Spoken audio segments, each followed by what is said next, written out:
What happens when the very founder of a famous brand is treated like a nuisance by his own employees?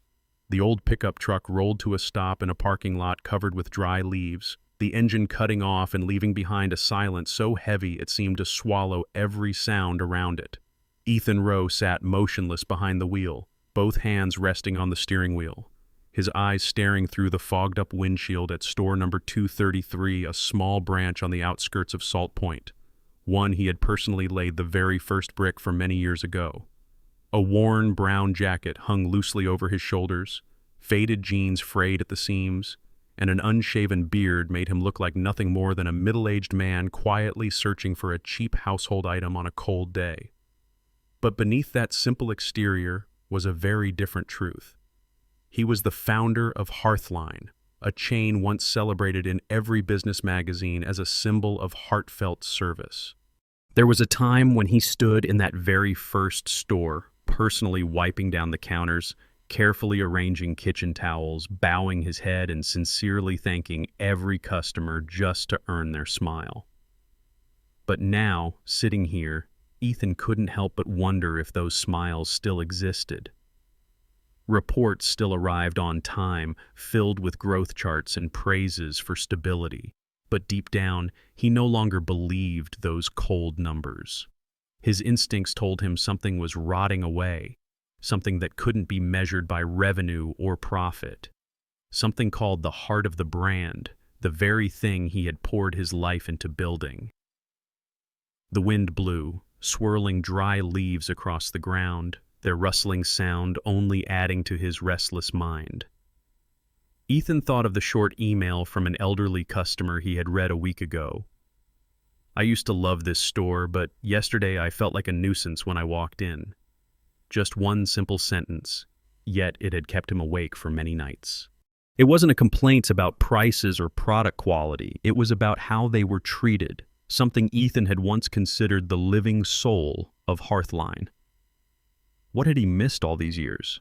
How had endless board meetings and million-dollar contracts pulled him so far away from where it all began?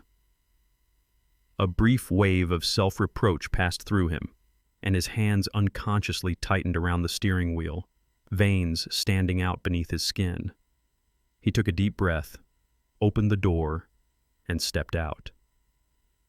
The sound of his shoes crunching on the dry ground echoed sharply in the quiet space. Ethan adjusted the frayed brim of his baseball cap, glancing at his reflection in the car window. He barely recognized the man staring back at him, not the businessman gracing the covers of Forbes, not the confident face at international conferences, but an ordinary, slightly timid customer, someone no one would care to notice when walking into a store. And that was exactly what he wanted. He needed to see the truth without the carefully painted lies reserved for an owner. Ethan's steps moved slowly toward the automatic doors where the sign, "Hearthline Serving Like Family," still glowed under the lights.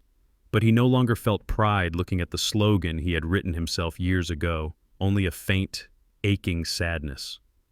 He wondered if, behind those doors, his employees still understood what those words truly meant, or if it had become nothing more than an empty phrase stuck on a wall to please customers.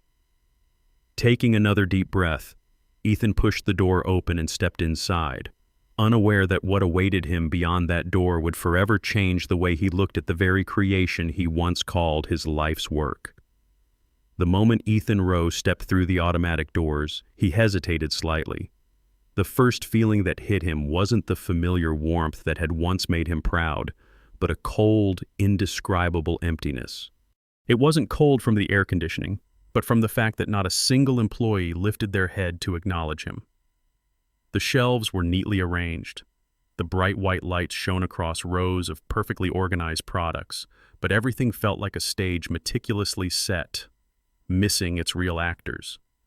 No cheerful greetings, no, "Hello, how can I help you?" Only the quiet footsteps of a few shoppers who occasionally paused to check prices before walking away, their faces showing little satisfaction. Ethan slowly made his way toward the customer service counter, keeping the demeanor of an ordinary shopper. He immediately noticed the stark difference from Hearthline's early days. This used to be a place customers came not just for assistance, but for conversations, for the feeling of genuine care from employees, like family. But now, the counter stood empty, no staff in sight. 3 customers were waiting with tired expressions. An elderly woman clutching her receipt tightly, shifting her weight from foot to foot after standing too long. A young father holding a dozing baby on his shoulder, his eyes showing quiet frustration, and a man in a business suit checking his watch for the 10th time, each passing second dragging endlessly. No one came to ask what they needed, no one apologized for the delay. Ethan stood silently behind them, his heart pounding, each beat like a quiet cut slicing deeper into his pride. About 4 minutes later, long enough to make any customer lose patience, a young employee finally emerged from the back door. He was in his early 20s, thin, wearing his baseball cap backward, an earbud in one ear, his eyes still glued to his phone. Without a single apology, without even acknowledging the weary people waiting, he leaned casually against the counter, lifted his chin slightly, and said in a bored, scratchy voice, "What do you need?" The elderly woman nervously handed over her receipt, trying to explain that the item was defective, but he cut her off, flipped the receipt carelessly, and said bluntly, "No clear barcode, no returns, read the policy." His tone was so indifferent that the old woman's face flushed, and she stammered out a thank you before stepping back timidly. Ethan watched as the young father shook his head slightly, shrugged, and left quietly with the baby in his arms, saying nothing perhaps because he no longer expected kindness here. When it was his turn, Ethan forced a polite smile, keeping up his role as a regular customer. He placed an item on the counter and asked, "Could you help me check the price of this?" But the young man, the name tag on his chest read Kyle.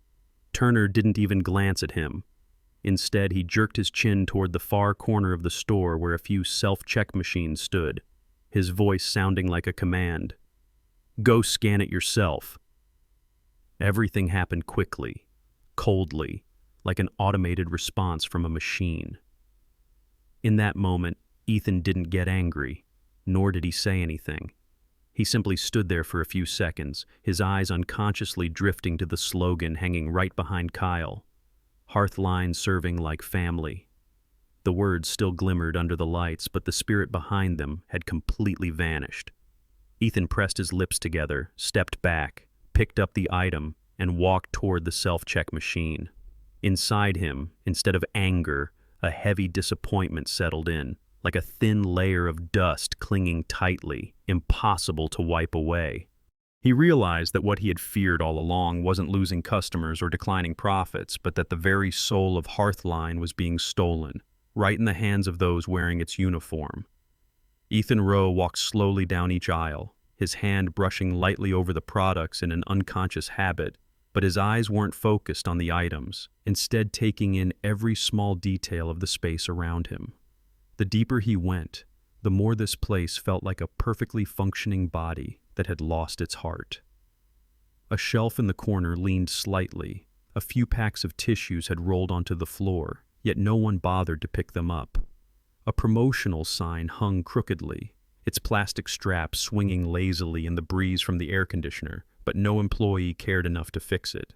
To an outsider, these might seem insignificant, but to Ethan, who had once spent hours adjusting the angle of every sign to make customers feel as comfortable as possible, they were glaring signs that the spirit of care had been abandoned. In the food section, he saw a frail, elderly woman struggling to push a shopping cart with a broken wheel. She leaned to one side, straining to keep her balance, her trembling hands gripping tightly, yet not a single employee came to help. Ethan instinctively started toward her but stopped himself. He couldn't reveal who he was too soon, couldn't break the carefully crafted disguise he had built. A single glance of recognition would ruin everything he was trying to uncover. So he stood still, watching her push forward on her own, the feeling of helplessness rising in his chest like a suffocating wave. At the checkout area, a long line of customers waited. A scanner malfunctioned at one register, causing the line to back up, but the employee nearby only glanced at it briefly before returning to their phone. Ethan caught sight of a young female employee leaning against the counter, smiling as she chatted with a coworker, completely ignoring the frowns and impatient looks of the customers waiting in line. Off to the right, 2 young women in Hearthline uniforms, their name tags hanging loosely, giggled quietly, occasionally glancing at customers and whispering to each other. One of them even pointed at an elderly man struggling to choose items, laughing mockingly as if he were part of some private joke. Ethan clenched his fist slightly, forcing himself to stay calm, because these were no longer small mistakes. This was the painful truth. These people had forgotten who they worked for and why. The further he walked, the more he felt crushed by the silence of the very walls around him. He remembered the early days, sitting late into the night with his original staff, simple, passionate people brainstorming ways to make customers just a little happier. They used to write handwritten thank you notes, slipping them into shopping bags just to wish customers a good day. And now, this place had turned into a soulless machine where people existed only in body while their spirit had long since left. Ethan stopped in the middle of the aisle, his eyes lifting to the slogan hanging high above, "Hearth lines serving like family." It still gleamed brightly under the lights, but to him now it looked like an empty advertisement, a polished lie meant to cover up a harsh reality. Inside him, disappointment was no longer just a small spark. It felt like a thick, suffocating smoke creeping in, clinging to him, making every breath feel heavy. He no longer needed to ask himself, what's the worst that could happen? Because the answer was already painfully clear. Hearthline was no longer the Hearthline he had built. Its soul was being stolen piece by piece, right here in the very place that was supposed to be the heart of the brand.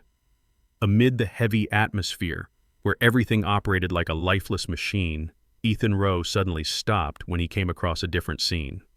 In the houseware aisle, a middle-aged man knelt down, carefully picking up a set of pots that had fallen, arranging them neatly on the shelf as if he were organizing items in his own kitchen. He did it without haste, without annoyance, every movement slow, deliberate, and filled with a respect for the work, something Ethan hadn't seen in any other employee all morning. The man wore an old gray Hearthline uniform, slightly faded, and no name tag. His salt and pepper hair was neatly combed, and though his shoes were old, they were spotless, polished with care. When he stood up, Ethan stepped closer, pretending to browse a set of knives on the opposite shelf. "Excuse me," Ethan said softly, sounding like just another regular customer. "Do you think this knife set is any good?" The man looked up, his warm brown eyes showing genuine attention. He didn't answer immediately, but picked up the box of knives, examining it carefully before replying in a calm, steady voice. "This one's fine, but if you cook often, I'd recommend this set instead. Better steel, won't need sharpening as much. And if you have elderly people at home, it's safer to use." Ethan froze for a brief moment. The man wasn't trying to sell him the most expensive product, nor was he using scripted lines drilled into employees to close a sale. His advice was sincere, coming from someone who truly cared about the customer. Ethan nodded slightly, smiling in thanks. The man responded only with a simple, genuine smile before kneeling again to straighten a few pots that were slightly out of place. Ethan watched him for a few more seconds, and for the first time that morning, something inside him eased. He didn't know the man's name, but one thing was certain: this man was different. In a place full of indifference, he was like a small oil lamp that stubbornly stayed lit, refusing to be swallowed by the surrounding darkness. Ethan suddenly thought of Hearthline's earliest employees, people who treated customers not just as paychecks, but as friends, as family. And clearly, at least in this store, that spirit hadn't been entirely erased. When Ethan turned to leave, the man continued his work, carefully arranging each item, standing straight, moving slowly but with deliberate care. This wasn't the behavior of someone just doing a job. It was the behavior of someone who believed that even the smallest actions could make a difference. Ethan walked away, his heart feeling a little lighter, as if he had just rediscovered a precious piece of memory he thought he had lost. But at the same time, a quiet question echoed in his mind. Why had someone like this been forgotten in a system slowly falling apart? And Ethan knew he would have to find that answer. Ethan Rowe stepped into the storage area through a narrow back hallway marked with an old sign that read, "Employees Only." The door creaked open, but no one paid attention to a middle-aged man who looked like just another curious passerby. Inside, the air smelled of dampness and dust, with wooden shelves stacked high with products beyond arm's reach. But it wasn't the boxes that caught Ethan's attention. It was the chaos unlabeled packages, broken shelves propped up with pieces of cardboard, and an inventory scanner covered in a layer of dust as if it had been forgotten long ago. In the far right corner, a crooked employee bulletin board hung loosely, one screw barely holding it up. Ethan moved closer, his sharp eyes scanning the overlapping yellowed sheets of paper pinned haphazardly. One had fallen to the ground, almost trampled, but the messy handwriting was still legible. Request for additional staff at the service counter. Frequent customer complaints. Signed, Ronald Ellis. Submitted 4 months ago. Below it was a box for a response, left blank. Ethan picked up the paper, feeling as if he were holding proof that neglect had rooted itself deep into the system he once thought flawless. Someone like Ronald, someone who still carried the spirit of true customer care, had tried to speak up, but no one had cared to listen. That night in the main office downtown, Ethan sat alone under the soft glow of a desk lamp, his shadow stretching long across the wall. His computer screen displayed personnel files from store number 233. One by one, he searched for the names Ronald Ellis and Kyle Turner. Ronald's file made his chest tighten. Nearly 10 years of service, no sudden absences, not a single customer complaint, and 3 separate formal notes of appreciation from colleagues for going above and beyond.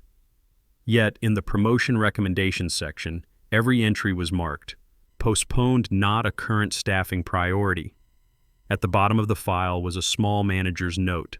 Good employee but not dynamic, doesn't generate breakthrough profits. Ethan gave a bitter smile, because it seemed kindness had become a luxury in management reports. Then he opened Kyle Turner's file. In just over a year of work, Kyle had been rated above average, with remarks like, always punctual, completes shifts according to protocol, no rule violations. Not a single mention of how he treated customers, no feedback from clients, just cold, rigid assessments, the byproduct of a system Ethan himself had built. He realized that while he had been obsessed with numbers and profit reports, he had created a structure where indifferent employees like Kyle thrived, while dedicated people like Ronald were forgotten. Ethan closed the files and leaned back in his chair, eyes half shut. He had once believed that if the system was designed perfectly, everything would run according to the original philosophy. But tonight, the harsh truth was undeniable. He had allowed Hearthline's heart to be strangled by emotionless procedures. In the quiet room, the ticking clock counted every passing second, and Ethan knew it was time to return not as a CEO behind a desk, but as a man ready to lift each brick again to restore the soul he had once lost. The next morning, no one at Branch 233 could have imagined what was about to happen. Ethan Rowe walked into the store, no longer disguised as the middle-aged man in a worn jacket. He wore a tailored gray suit, a neatly knotted dark blue tie, and polished shoes gleaming under the ceiling lights. Without introduction, he walked straight to the service counter where Kyle Turner stood, still wearing his usual lazy expression, his phone loosely in hand. It wasn't until Kyle's eyes met Ethan's face that he froze, his face draining of color as he realized the undeniable truth. The man standing before him was the founder of the entire Hearthline system. Within 10 minutes, all employees were gathered in the small meeting room at the back. Some whispered guesses about the reason, others shifted uneasily, while Ronald Ellis sat quietly in the back, his expression showing surprise but still carrying his usual calm. The room fell silent as Ethan entered. He didn't sit, didn't bring any papers. He simply stood straight, his hands resting firmly on the edge of the wooden table, his eyes sweeping over each person as if stripping away every layer of pretense. "None of you were told about this meeting," Ethan began, his deep voice cutting sharply through the thick air, every word landing heavily. "Because I don't need rehearsed answers. I need the truth." A young employee lowered his head to avoid Ethan's gaze. A few bit their lips nervously, and Kyle sat stiffly, his hands clenched tightly on his lap, his mouth pressed shut. Ethan took a deep breath, his expression softening for a brief moment, but his words were as sharp as a blade. "I once knelt on the floor to scrub stains so customers would feel more comfortable. I once delivered orders to customers' homes myself just to hear a simple thank you, but now in my own store, I was treated like a nuisance. A wave of silence swept through the room, broken only by the faint hum of the air conditioner. Ethan turned, his eyes falling on the old, crooked slogan hanging on the wall. His voice lowered, slow but heavy with meaning. We once promised to serve like family. Who among you still believes in that? No hand was raised. Ronald Ellis lifted his head slightly, his gaze calm, steady, silently admitting that he still did. Ethan turned back to face them, his tone dropping into something that felt almost like an accusation. We're not losing customers because of prices, nor because of products. We're losing them because of indifference, and that indifference started with me for letting this system replace people. He stepped toward Kyle, stopping just one step away. Their eyes met, and Kyle quickly looked down, sweat beading on his forehead. Ethan spoke quietly, but loud enough for everyone to hear. Do you remember the man who asked you about a knife set last week? That was me. And that's exactly how you treat customers. A few employees drew in sharp breaths, the air growing so tense it felt like it could be cut with a knife. Ethan didn't continue scolding. He stepped back, letting his words hang in the air. He wanted them to look at themselves, to feel the weight of that silence. The small meeting room became a battlefield where lowered eyes were silent confessions. The storm Ethan brought wasn't one of shouting or threats, but of undeniable truth, a truth long forgotten, now returning like a cold, sharp blade cutting through every layer of false appearances. The air in the meeting room was thick, as if everyone was holding their breath, waiting for a verdict.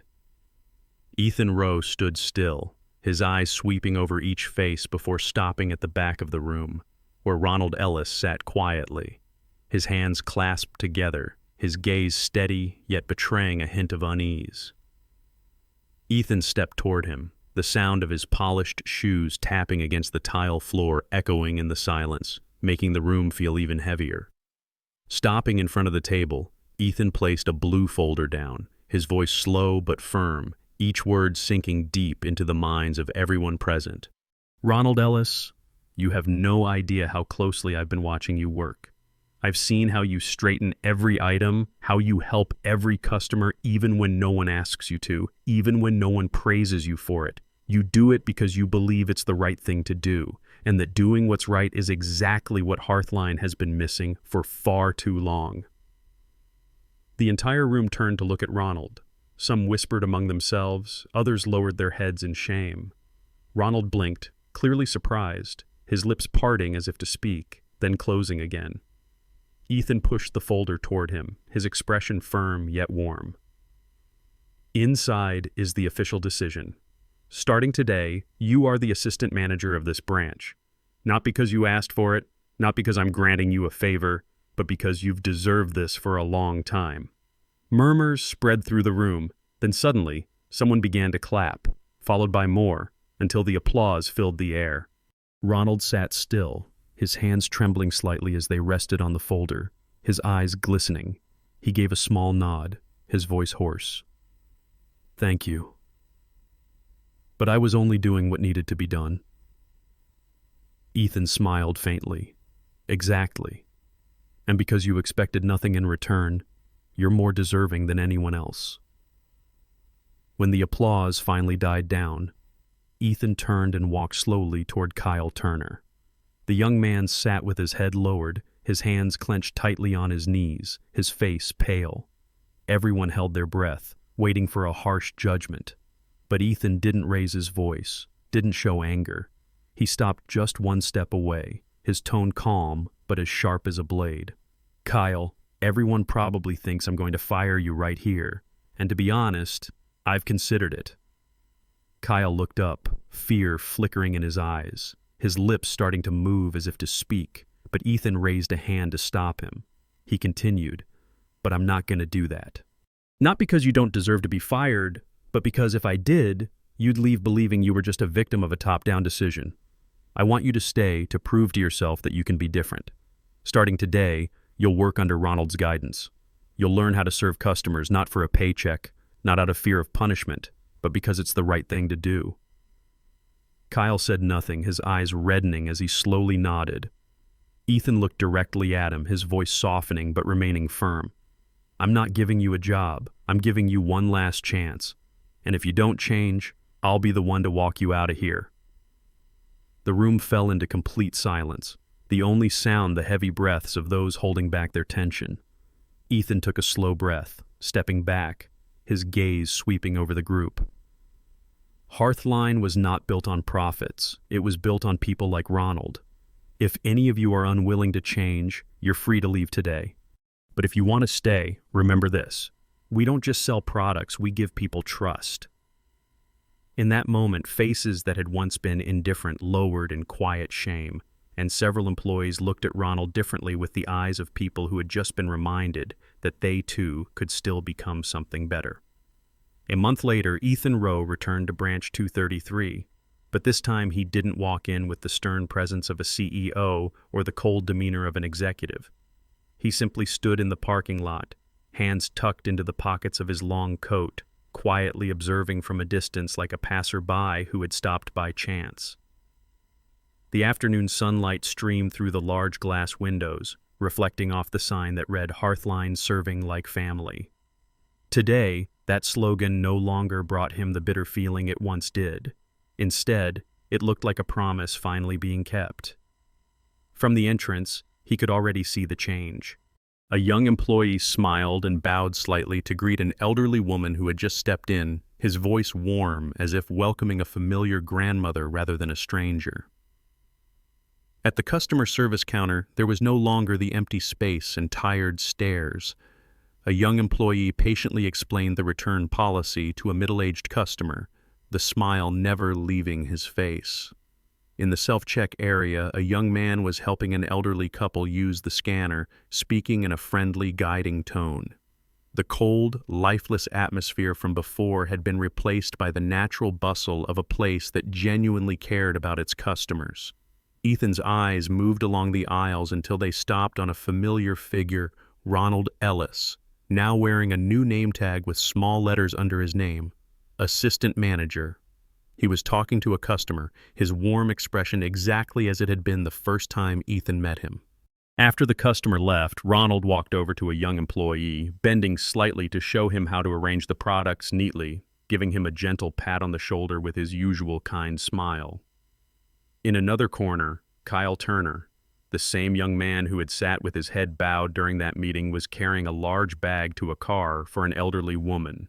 When she thanked him, he simply smiled back, showing no sign of annoyance or reluctance. As she walked away, Ethan noticed Kyle standing still for a few seconds, letting out a long breath before returning to the counter with an expression of strange relief, as if he had just rediscovered something he had lost for a long time. Ethan stood there for a long moment, a warm feeling spreading in his chest. He didn't step inside, didn't need to say a word of praise or give any further instructions. This was no longer his work to do. This was the result of people choosing to change on their own. A light breeze passed by, swirling a few dry leaves in front of him, and for the first time in years, Ethan truly smiled as he looked up at the sign above. He gave a slight nod, as if whispering to himself, "This is the Hearthline I built. This is the heart I wanted to protect." Then he turned, walking slowly back toward his car. He didn't need to stay to watch every detail, because he believed now that this place would continue to change, day by day. Somewhere deep in Ethan's heart, a new belief had taken root, a belief that even though Hearthline's soul had once been stolen, as long as the right people remained, that heart would always be revived. In the end, this story isn't just about a store, it's a reminder for all of us. True success doesn't come from numbers. It comes from how we treat people, whether they are customers or colleagues. And sometimes, it only takes one person holding on to kindness to reignite an entire team. If you believe kindness still matters, hit like and subscribe to help share meaningful stories like this one. And don't forget to leave a comment with the words "Believe in Kindness," because you might be the one who inspires change.